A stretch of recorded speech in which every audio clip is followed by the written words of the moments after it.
On this episode of Athletic Training Chat, we get to talk with someone that's not an athletic trainer but works directly with them, both in the U.S. but also overseas. We are talking to Laurence White, who is a consultant for Mueller Sports Medicine, has done a ton in his career around compression, especially pneumatic compression, seen a lot of different things. While not a sports medicine professional himself, he was a professional athlete and has been in this business, in the sales and looking at pneumatic compression for the last 10 years or so. So there's a lot that he has seen in terms of just the evolution and the growth of pneumatic compression, what works, what doesn't. And we also talk a lot about the research on pneumatic compression that hadn't even really occurred to me. That is not to say that it didn't for everyone else, to really look at to better understand what is the most effective and what could actually be detrimental. So, as always, we are powered by Mueller Sports Medicine. This is talking around the Mueller Revive. We get to that towards the end of the episode after we have just a lot of conversation about the overall treatment modality in and of itself. So, check out that Mueller Revive. Very affordable, lots of cool features. We talk about that as well and what makes it unique. And so a lot of good things to take away from this episode. But without further ado, please enjoy this episode.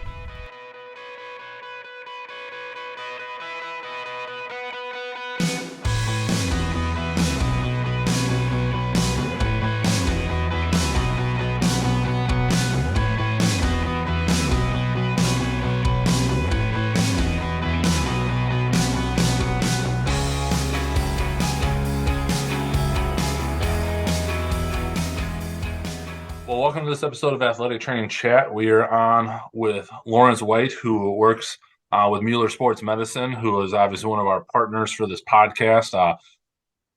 Fortunately, we're getting to have this conversation. Unfortunately, it didn't get to happen in person due to some scheduling difficulties and Laurence having to catch a plane for just a short flight, I'm assuming, back across the Atlantic Ocean there. But we are going to talk today about compression therapy, wearable compression, which Mueller has now really stepped into the realm of that with their Revive product. So we're going to talk about that specifically. But before we get into that, I just wanted to turn it over to Laurence to give a little bit of his background on how he's ultimately here working with Mueller today, but then just his unique insight on this technology and just kind of sports medicine equipment in general. Just talking offline. He has some extensive background knowledge on a lot of different things. So, Laurence, I'll turn it over to you. Thank you. Thanks, John. Well, yeah, thanks a lot for inviting me onto the podcast. This is my first podcast, so bear that in mind. So my background, very much passionate about sport from a very early age.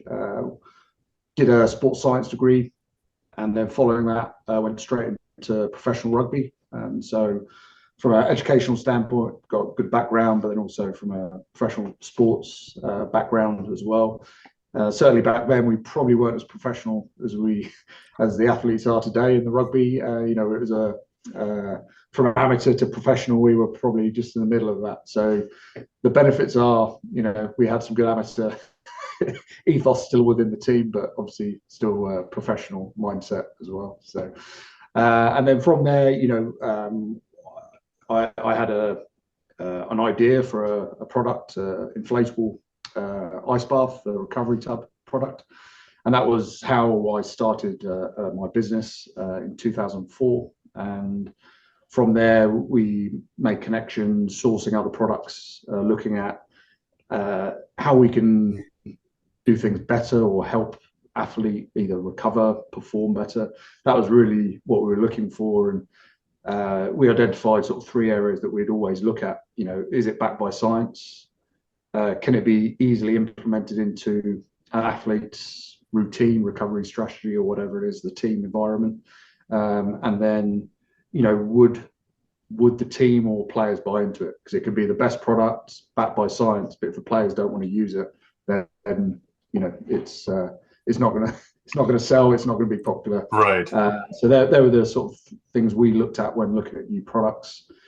As my company's, from a lifestyle business, it was while I was still playing rugby, moved into more serious business. That's when we got into compression therapy in particular, nearly 10 years ago now. And we took that particular brand and became the EU distributor for that. So, we've got sort of 10 years experience in the compression market and compression technology, with a good overview of the competition on the marketplace, how the therapies are very different between different brands and different technologies. And over the last 5 or 6 years, my personal business has moved more into sort of capital investment products, such things as cryotherapy chambers, hyperbaric chambers. We still have a focus on compression therapy because I think it's got a real key place for recovery, but also for other aspects of the athlete's life, whether it's rehab, warm-up potential application, and that plugs into part of a whole project delivery that we do, with my company in the UK, and specifically the compression side. I work with Mueller as a consultant, but with my expertise in compression technology to help them launch and be successful with the Revive in the marketplace. So. Awesome. Kind of starting, you referenced it a little bit about just the differences from company to company, and I definitely want to talk about that. But I'm also just kind of curious. You said you've been a part of this for the last 10 years. What have you seen evolve in terms of the compression technology just over that span of time? Yeah, generally, there's been marketing companies are the ones that are pushing the product. They're really not specialists in clinical compression, and generally, there's a lot of products out there, and they all look the same, and a lot of them are the same in the fact that they are just trying to build cheaper and products it's a race to the bottom line. Sure. And they try and market it by giving it to elite athletes like they would do a pair of trainers. And that is unfortunately, that's what the Revive is against, because the Revive does stand out from the competition in a number of ways, which obviously we'll go through. But generally, it's that race to the bottom line, cheaper products, and the perception is they're all the same. They all look the same. It's they're looking at the best looking model or device because they think Sure. the perception is they will do the same thing. But as you dig just a little bit deeper, and you don't have to dig too deep to find out how the product's different, even comparing one leg in competition and one in Revive, very quickly you'll see the difference in the effect it has on the physiology of the athlete that's using it. So what are some of those key differentiators that you would find, and like, again, for how do people go and really figure out what those are? Because in my own personal career, when we were kind of talking about this just before we hit record, it's like we bought a couple units of a brand. This was before Revive came out, at the previous place I was at. Prior to that, there was another brand that I had come across and used, and I never really dug into what the difference was. One had sequential, plus they're kind of patented, if you will, way that it would go and compress, up the leggings. But with the profession, there are people that go and dive in deep into those details and really try to understand, depending on what the piece of equipment is. But not everybody does, and they look for, what has got the most marketing out there, and you just happen to see most often, or the flashiest one, et cetera, et cetera. What are the pros using? Because it got sponsored, and there's a whole recovery room or whatever it is. So, what are some of the things that truly set it apart, or people should look for to make sure that they are getting the best product? Yeah, I mean, there's two. In a simple way, there's two real things that you should be looking at. One is pressure. Yep. Now, there is a sweet spot of pressure really for recovery. Most of the research points to pressures of 50 to 70 millimeters of mercury. And although that's a range of 20 millimeters of mercury, we're still looking for precision in the level you select in each and every chamber as you deliver that therapy. So that's one thing. The pressure is so important, and the perception is, a bit like with athletes, cryotherapy chambers, for example, their perception is to go into a cryo chamber, 3 minutes maybe the recommended time, but they want to go into for 5 minutes. Mm-hmm. They'll go for 6 minutes, 7 minutes. Their If some is perception good, of more is better, right? exactly, and that is the complete opposite, of what compression therapy is about. More is actually the whole point of compression therapy is you want to increase venous return. So you want to force more blood back to the heart. By doing that, we increase cardiac output, which means we've got more blood. Every beat, we have more blood to oxygenated, nutrient-rich blood to help recovery. So that's one thing we're looking to do is increase that venous return. The second thing is we want to be activating the lymphatic system, and that is a key thing to be able to do. The lymphatic system doesn't have a heart like the circulatory system, so it relies on mechanical or muscular contraction, or in this case pneumatic compression, to help stimulate that lymphatic movement of fluid. And we talk about that sweet spot. There's research on the lymphatic system. When you start getting above 80 millimeters of mercury, you're actually collapsing. You can collapse the lymphatic system, so you're not going to be moving that fluid or reducing edema. So that's just the two things that really are important. The pressure is key. A lot of the competition, there's one in particular that can go up to 250 millimeters of mercury. Oh, wow. So you're actually having the for me, anything above 80 millimeters of mercury, that's when you start potentially restricting blood flow, which is not what you want to do. The second thing is you're going to be collapsing that lymphatic system, which may sound more drastic than it is. We're not saying you're going to collapse it, it's never going to work again, but you're not going to be stimulating that lymphatic system.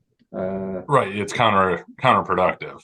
Exactly. So an athlete's perception might be that squeeze on the leg, higher pressure, feels sort of aggressive, quite tough at the time on the leg, and they may perceive that to be a positive thing, but physiologically you're reducing blood flow, you're not activating the lymphatic system. You really are. Yeah, it might feel good during that therapy, but the Revive product will actually feel good. It's more of a relaxing therapy. It's rhythmic, the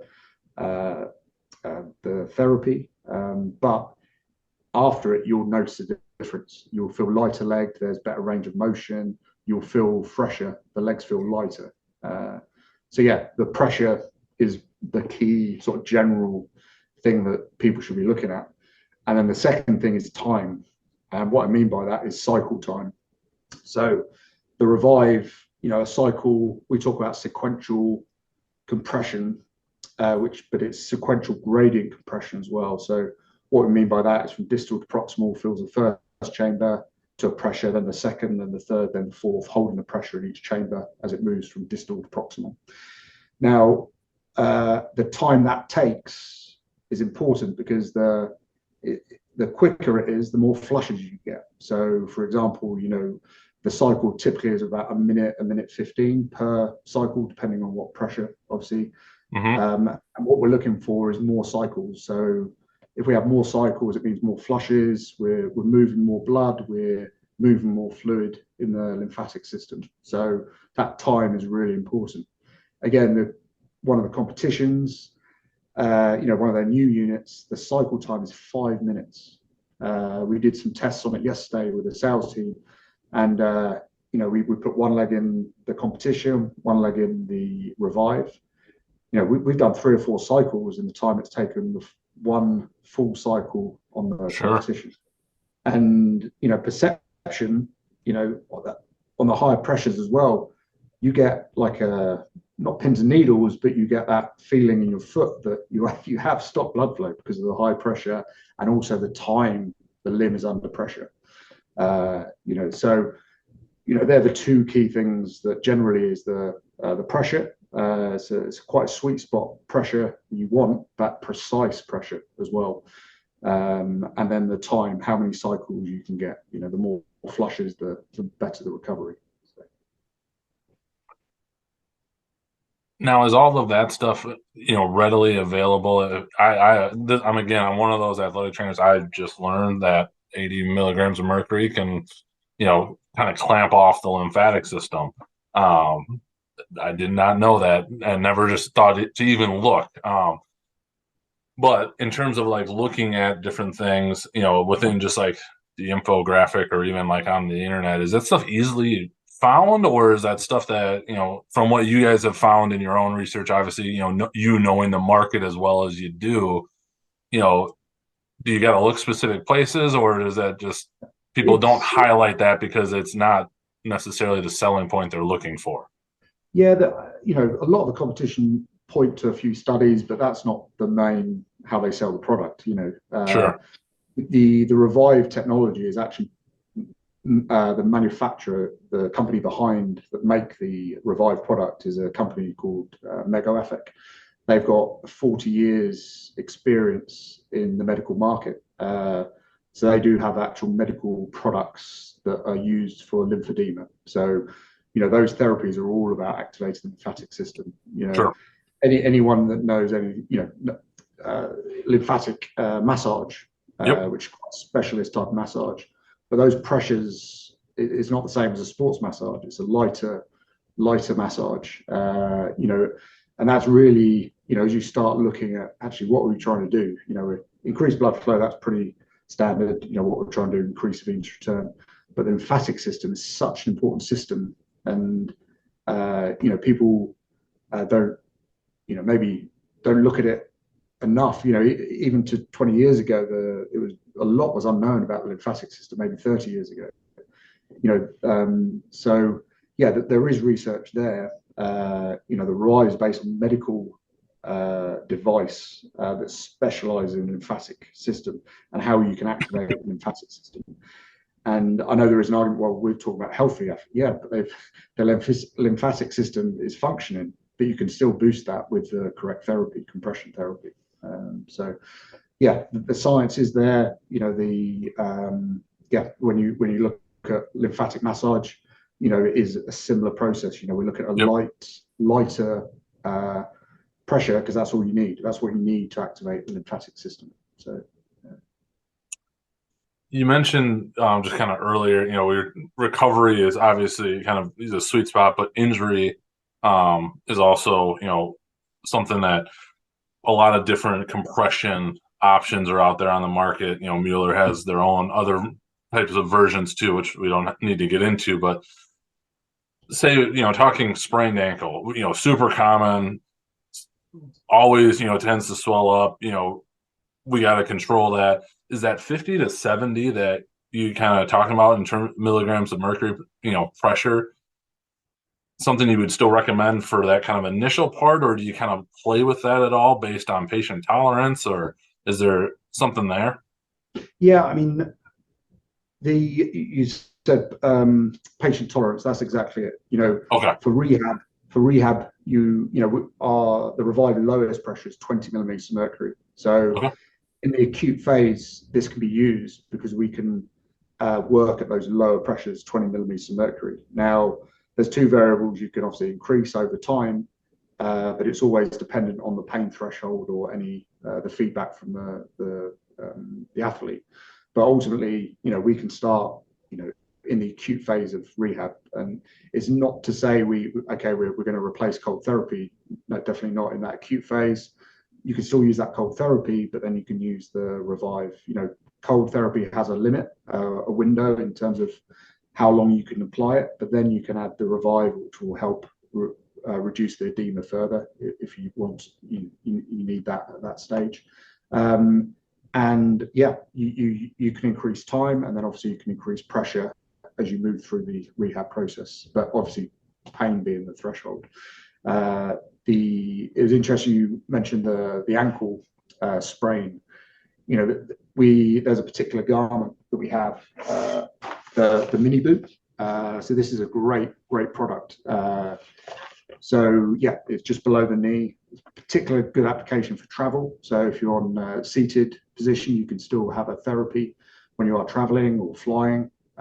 Or alternatively, if I give you a scenario, if you've got an athlete, they're injured on a Wednesday, they've sprained their ankle, there's a big game on the Saturday, what are you going to do?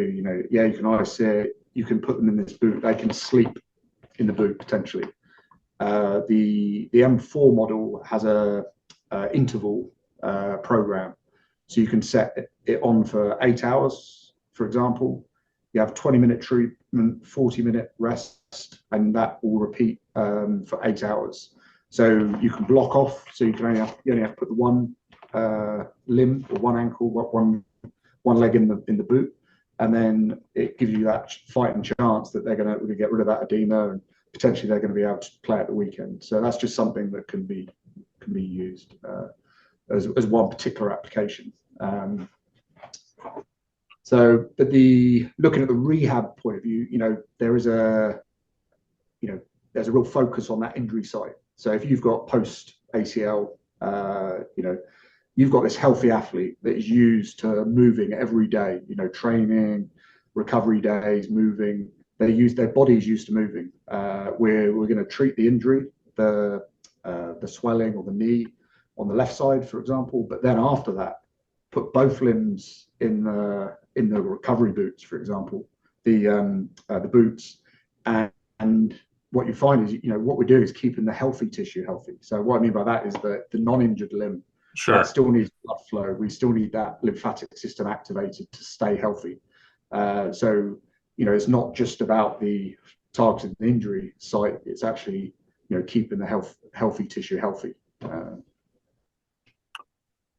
Just a thought, as you were showing the shorter boot, which makes a ton of sense for traveling, because even though we'd maybe want to flush that all the way up, our leg if possible, trying to sit in a chair with a full leg compression on is probably not going to work out so well with your knees having to be bent. Also knowing I've traveled overseas with Mueller a few times, long flights, and compression socks were my lifesaver, just to try and keep everything feeling a little bit better being stuck there. But kind of going back to the ankle sprain, shorter boot, some of the thought that are even there, like you can get more cycles just because there's less chambers to go through, or is there a same amount of chambers just in a condensed space? Yeah, so it's still 4 chambers. The garment, they are smaller chambers, so yeah, like you said, it's quicker. So for example, if you've only got one boot on as well, the same compressor is working, but we're only filling half the chambers if we've only got the one boot. Sure. So again, it's speeding that cycle up even quicker. So that makes sense. In that acute phase as well, which the M4 unit is awesome. There's no other unit like it on the market. Most apps have from the competition, the app is just an extension on the unit's settings. It's just a repeat. With the M4, the app actually, from a professional using it, you can dive so deep into it. So looking at the ankle rehab, for example, there's different stages and different settings you can change. So there's a hold time. So once the last chamber is at pressure, there's a hold time from 0 to 10 seconds. So we can change that from 1, 2, 3, all the way up to 10 seconds. So for rehab, once we've hit the pressure on the last chamber, 0-second hold. So we're not keeping the limb under pressure for too long. We're not looking for that slightly extended cycle. And also what we can change is the release. So that's the time when all the chambers release pressure until the next cycle starts. So again, in acute injury, we might want to have a longer release. So again, we're just giving the limb some extra time not under pressure, and then we get ready for the next cycle. So that release can be changed from anywhere from 10 seconds to 75 seconds, I believe. So again, you can really tailor the therapy for the individual's use. With the M4, that is with an app, so you can do it with your phone. You can save that program specifically. You can build some progression into those programs for rehab and share that with the athlete. If they're remotely, if there's someone else with the unit, you can send the programs to them. Nice. It gives some great functionality. And although Big Brother watching, what you can also do is actually check the unit. So say you did give this to a player, say, right, take it away for the weekend. You need to use this 3 times a day minimum. Sure. And then when they come back, there's 2 things you can do. You check their app because it does give you individual player stats on their app, so it can help them track their recovery. But from that particular example I've given you, when you get the unit back, you can log into it and just check how, have they used it, have they done the session they should, So I gotta imagine there's several athletic trainers out there that would be curious about that. If somebody comes back and be like, "It's not any better. What's going on?" And you can be like, "Well, here you go." This may be a loaded question, but just kind of you're talking about the release times and all the different things that you can do with it, which I think is awesome. I haven't dug into any research on this. Has there been any on for acute versus subacute versus just recovery? If there's certain times that seem to maybe produce better results, or maybe that's something that's down the line to establish maybe better protocols, if you will, versus always patient preference kind of comes into that as well.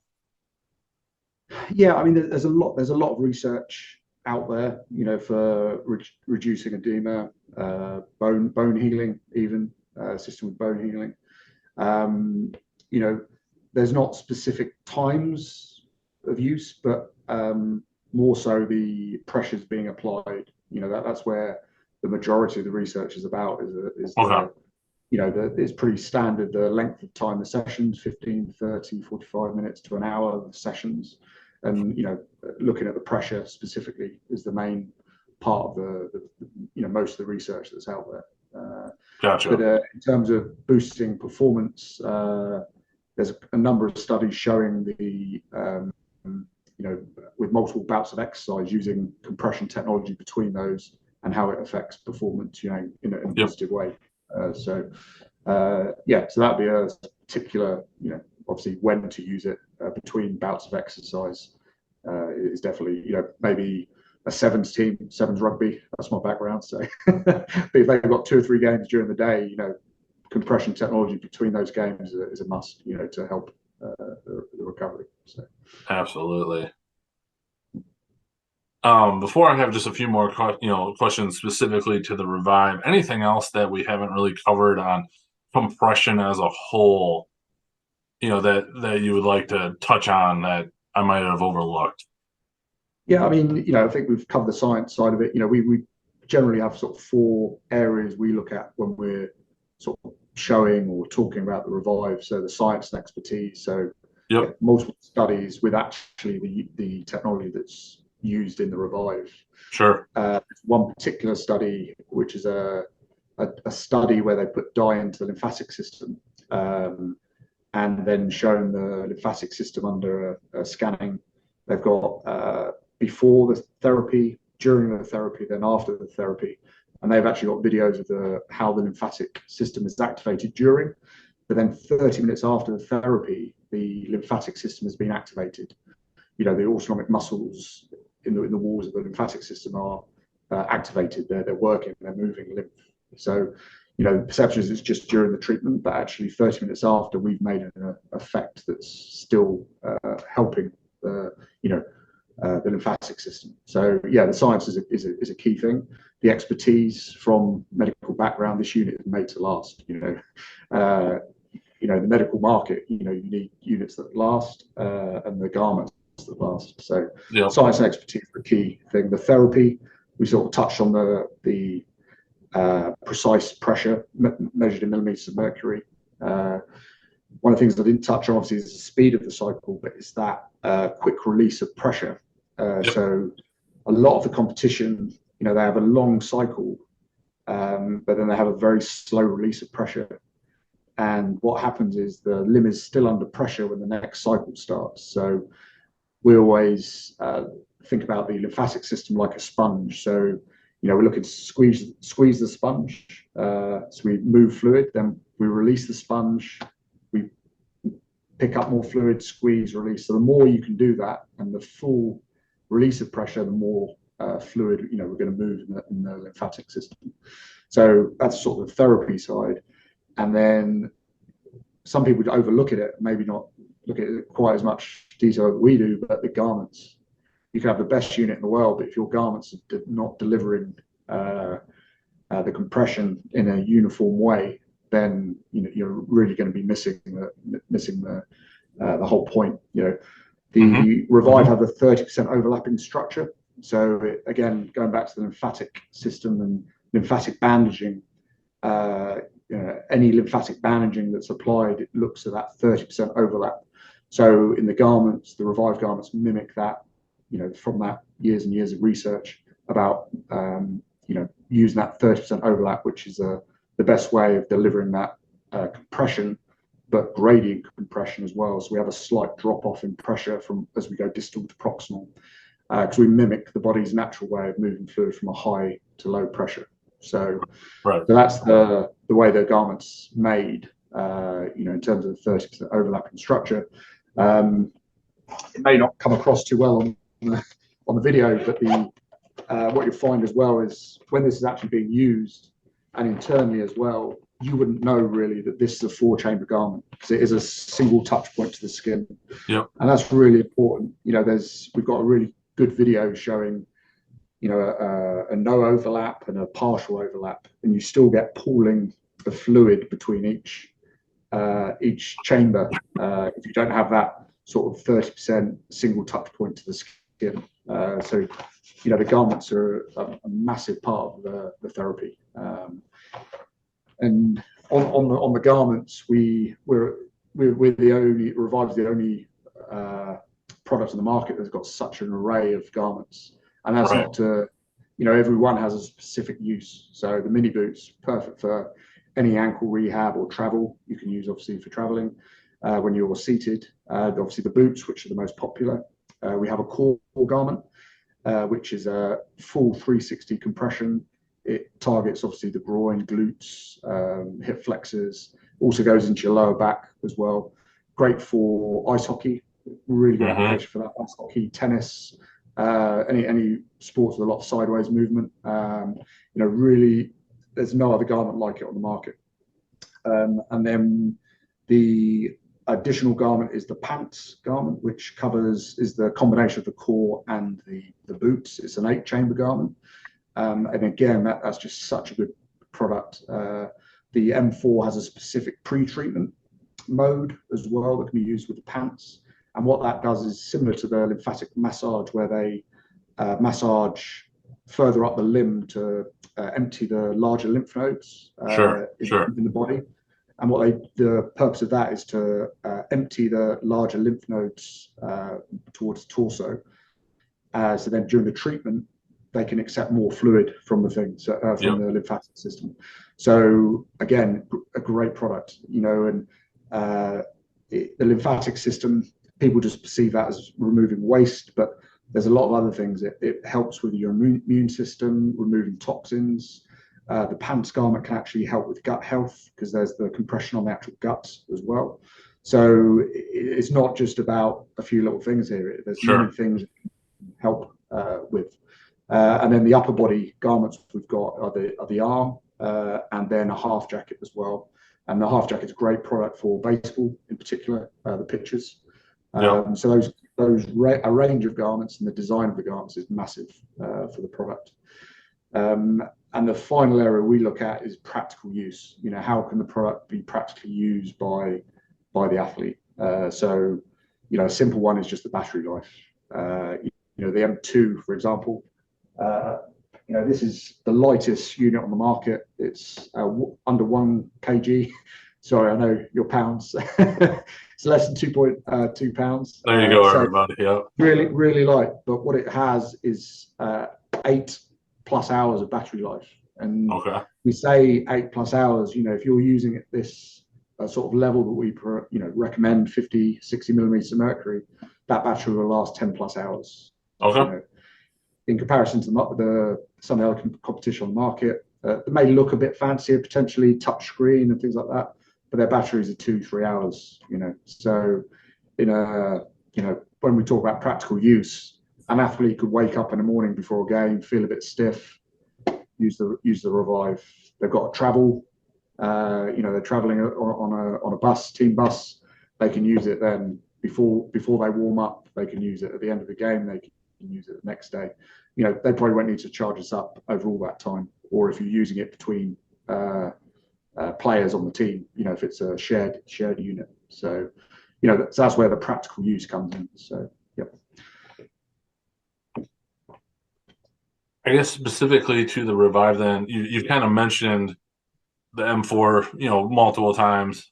Then just showed us the M2. Are those the two options that are there, or if you could kind of just give a broad overview, and then maybe again like what your recommendation might be for smaller, tight on budget type institutions versus people that obviously can do a little bit more, or if just the everyday athlete, or you just got to get one, kind of as much as you can for your money. What would you kind of, recommend? Yeah, I mean, the technology's the same in each one, in essence. It's the same technology. So, one of the beauties of the M2 is actually the simplicity of it. It's not complicated. It's not for the athlete, the individual. It's just simple plug and play. You can change the time, you can change the pressure. It's very simple to use, and it has that 8-hour plus battery life. So there's not much that can go wrong with it as well. So it's a durable unit. So this is the unit I'd recommend for individuals, majority of individuals, players, unless they want to have a particular application for maybe more rehab potentially, or they want that additional functionality, especially with the bigger garments. So the 8-chamber garments, the half jacket and the pants, it does need the M4 for that. So depending on, generally the boots the most popular, is the M2. If people do want to use maybe the bigger garments as well, and maybe more rehab, they might have a chronic injury that actually they want some specific programs. That's when the M4 might come in for an individual perspective. From a team perspective, depending on budget, but a lower budget, M2s, you get more bang for your buck, you get more of them, so you can service the team if you do have this. If there is budget for it, in the athletic training room, it'd be great to have an M4. Just then you've got wider application for it from a acute injury phase. So, but we are seeing a move where this is an individual player unit, where every player will get one. Sure. So, and it's a great product, and it can be easily integrated into an athlete's daily life, and they'll see the benefit of it 100%. Awesome. Anything else around this that we haven't covered? We've covered quite a bit. I know, like I mentioned earlier, I know I've already learned something that I was looking forward to. So anything else that we haven't touched on that you wanted to cover? Yeah, I suppose it's just, again, specific uses that I've seen the product and this technology being used for. One does spring to mind is Team Sky. They were a cycling team in the Tour de France. They won it 4 or 5 years in a row, sort of 10 years ago, a bit less than that. Now, the cycling team, I think this is quite widespread with the sort of performance cycling teams, but there's a big emphasis on massage for the riders. So, after races, that would be their recovery. They'd probably go on the bike for a bit to warm down, but then they'd have a massage.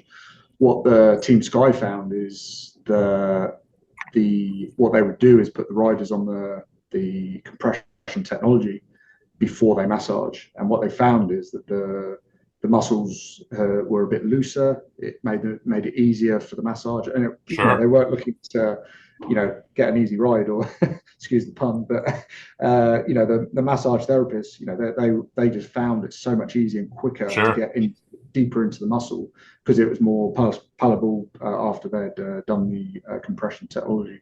So again, it's just those little bits, and that is all to do with the increasing the venous return, fresh blood, probably getting rid of some of the swelling from the microtrons from the big ride they've just done. When it stayed. So that particular application is just something how you can tell something's happening. It's not just someone going in the thing and they're hoping, the athletic trainers just put them in the room, the recovery room, and just left them to it.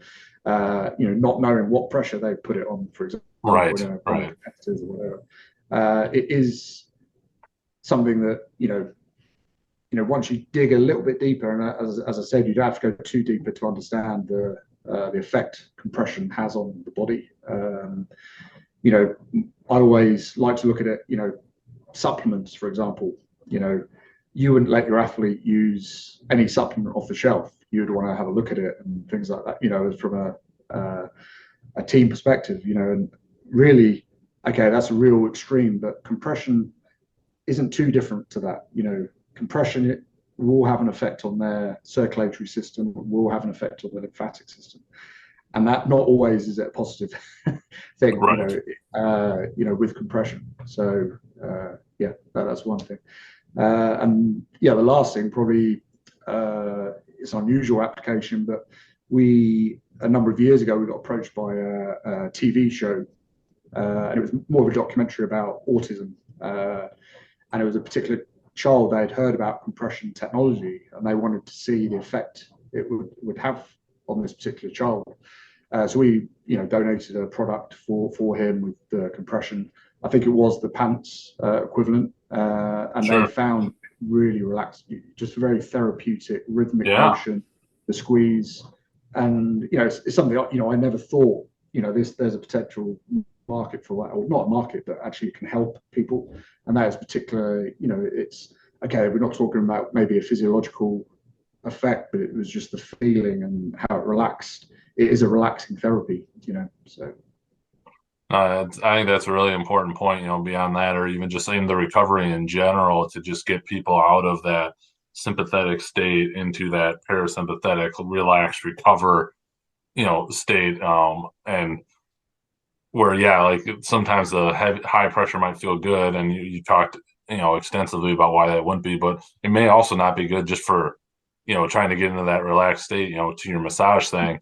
You don't want to go in and have after a hard bike race or a rugby game and have somebody dropping their elbow into your hamstring necessarily to help you recover. So finding that middle ground that's going to both be physiologically beneficial, but also just within your nervous system as well. Yep. Yep. Yeah, and I think there's a good opportunity for athletes when they are using this technology to combine it with other types of, whether it's watching their clips from the game, Yep. using that time, or relaxing. There's deep breathing actually has obviously relaxing, helps you relax, and Yep. Yep. your, like you said, the autonomic, rebalancing the autonomic nervous system. But what it does do as well, it does have a physiological effect on your circulation, and also your lymphatic system, that the relaxing of and contraction of the diaphragm. So it's get more bang for your buck if you are, the deep breathing. It has a mental effect, but also it has a physiological effect, again, on boosting that blood flow, venous return, and lymphatic system. So Awesome. Just kind of in closing, then, if people wanted to check out more on the Revive, where should they look, and then, or who should they contact? And then if people wanted to potentially ever get in touch with you, if that would be something, is there a best place to follow you or try and connect? yeah, definitely. So by all means, drop me an email, lawrence.white@muellersportsmed.com. Specifically on the product, you can go to Mueller Sportsmed website, and there's information on there. There's a chat on the website. Reach out. There's reps nationwide in the US. So yeah, there'll be a rep that can show you the product. They can come into your team and show the product. If you've got one of the competition units, I am a sales background, but the way I sell is showing people the differences. I show the product side by side. You try it, and then normally that will tell you the difference. From Sure. trying it, you've got to feel it to believe the differences. But ultimately, once you've done that and you understand the effect it has physiologically, you'll know the difference in the technologies. Yeah, and just to plug, and obviously I'm semi-biased to Mueller, but for all their sales reps. They're fantastic and will do whatever they can to help you out. I've met a ton of them, hung out with a bunch of them. And it hasn't been them just constantly trying to sell you something. They are a great resource and will do what they can to help you out. And always like to take ideas back to Mueller with different things. And so highly recommend just reaching out to them or figuring out who yours is and connecting with them, and they'll find a way to get to you. So just an extra little plug there. Yeah, great stuff. Well, I really appreciate you taking the time and sharing a lot of the background on this. I think that will be really beneficial, and hopefully at some point when you're back over here again, we'll get to interact here face to face and maybe do another follow-up on some other stuff that you guys are working on. That'd be great. No, thanks for asking me to come on, and all the best. Thank you for checking out this episode of Athletic Training Chat. This one was with Laurence White, who knows his compression, and your host, myself, Joel, who definitely learned something as I referenced multiple times in the episode. Sorry for the redundancy there. A lot of great things from it. We truly appreciate Laurence taking the time. We wish we could have got there down in person to see it a little bit more hands-on, but we're looking forward to more of those opportunities in the future. Again, powered by Mueller Sports Medicine. Say it every time, but I still can't say it enough, and I mentioned it in the episode. If you want to check something out, ask questions, get a hold of the reps. They are fantastic. They're willing to talk to you. Viewers also help partner up with us on our Throw a Lifeline program. If you're able to donate to help get APs that don't have any budgets, the basic emergency supplies they need, we really appreciate it. Go to clinicallypress.org, look at the donate button up at the top, and we'll do a different way, a little bit more formal than sending a Venmo. So if that's something that you're interested in, just select the Throw a Lifeline program within that donate button, and we appreciate it greatly, and we will talk to you next episode.